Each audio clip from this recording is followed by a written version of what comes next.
बंदूक हो चिटपुटिया फोड़ेला। अरे अरे अरे तो का हाल है भाई लोग, उम्मीद बा कि अच्छा खोलो। और आज के वीडियो में सुमित बॉय के रिएक्शन वीडियो चलते हैं। आज के वीडियो स्टार्ट क्लिप करते हैं, बहुत मजा आ बता। लास्ट तक वीडियो देखा लो, एंड तक। चलिए वीडियो क्लिप स्टार्ट।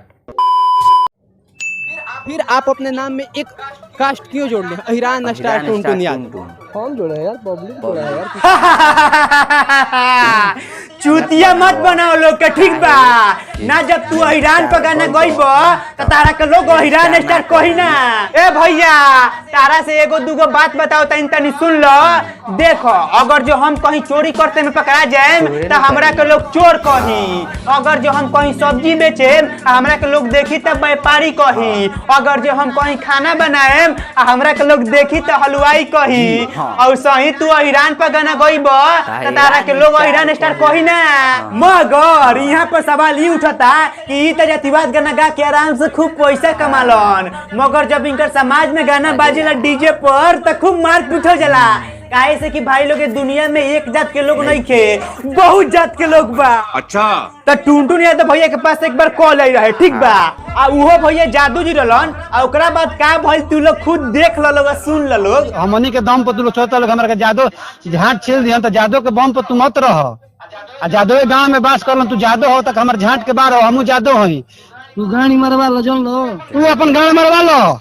अरे बहिनी के माई के दिमाग होते रंडी के जमल तेरी मां आदर के रंडी तो माई के दिमाग वाले रंडी के जमल भोसड़ जाता।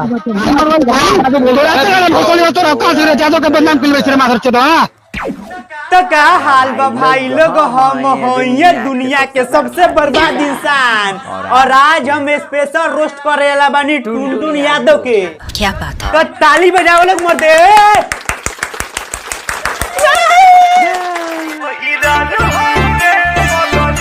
और टुनटुन यादव खेसारी लाल यादव के फुल सपोर्टर भी हमन, तबे नु मर्दे ऐसन ऐसन गाना गायलन।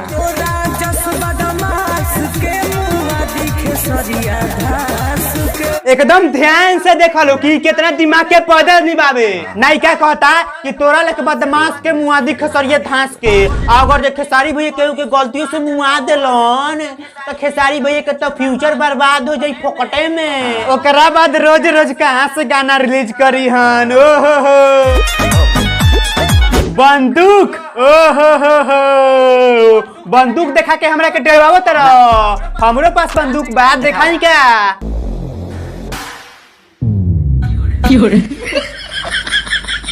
बंदूक हो चिटपुटिया फोड़ेला। अरे अरे अरे गुस्सा काहे हो गइल हो टुनटुन भैया?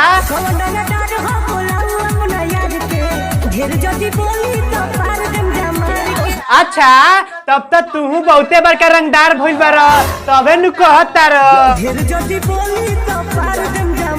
साला आज को जाना लइका सके गाड़ो धोई नहीं खेत नु हो कहता अंसन भैया हमनी के रंगदार हई सनु। देखो देखो देखो ये क्या करने की प्रयास कर रहे हैं। यही पे कहते हैं कि ढेर यदि बोलबो तो मार देब जे पार के। ज्यादा लंबा लंबा फेंको मत, मौगा आदमी नु कभी भी केहू के ना मार पाएला, इतिहास गवाह बा। ओहो हाँ तो जादू जी लोग के लठिए नुआन बनसान हो। हमारे भीतरी से मन हहरता हो, इच्छा के होना पूरा करता हो। ये देखो चिरकुट बाबा फ्लाइंग किस दे रहे हैं, वो भी देहाती स्टाइल में।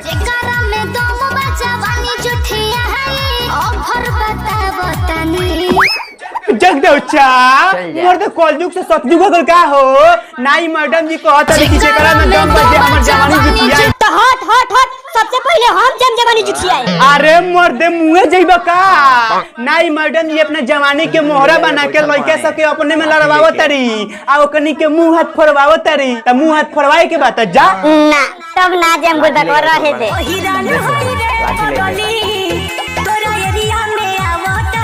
बस बस करा ये भैया, तू तो मर्दे जातिवाद गाना गा के गाना के माई बहिने क देलो। हली जवानिया नास होता। टन टन भैया ई कौन सा गुफा देखे के प्रयास करता रहो मर्दे चश्मा लगा के? ना भाई लोग ई जाओ ना मूड मिजाज में देखता रहनू तो लाइन खिसिया के भाग गइल हमरा लोगे। तो बस भाई लोग ये वीडियो यहीं पे खत्म होता है। तालुम के वीडियो कैसा लगला प्लीज तू लोग यार कमेंट करके बताओ लोग। और भाई लोग अगर जे तू लोग हमसे बातचीत करे के चाहता लोग तो जाके मर्द तू लोग हमारे इंस्टाग्राम पर फॉलो कर लोग, वो इसमें सर्च मार के और हम मिलते हैं फिर नेक्स्ट वीडियो में। तब तक के लिए नमस्कार प्रणाम बाय बाय। उम्मीद है भाई लोग वीडियो पसंद लागल होई तो लाइक कर लो, हमारे चैनल पे न्यू आइल चैनल का सब्सक्राइब कर लो, तब की जब नया वीडियो अपलोड हुई तो सबसे पहले नोटिफिकेशन मिली। चलते नेक्स्ट वीडियो मिले जी। नमस्कार प्रणाम।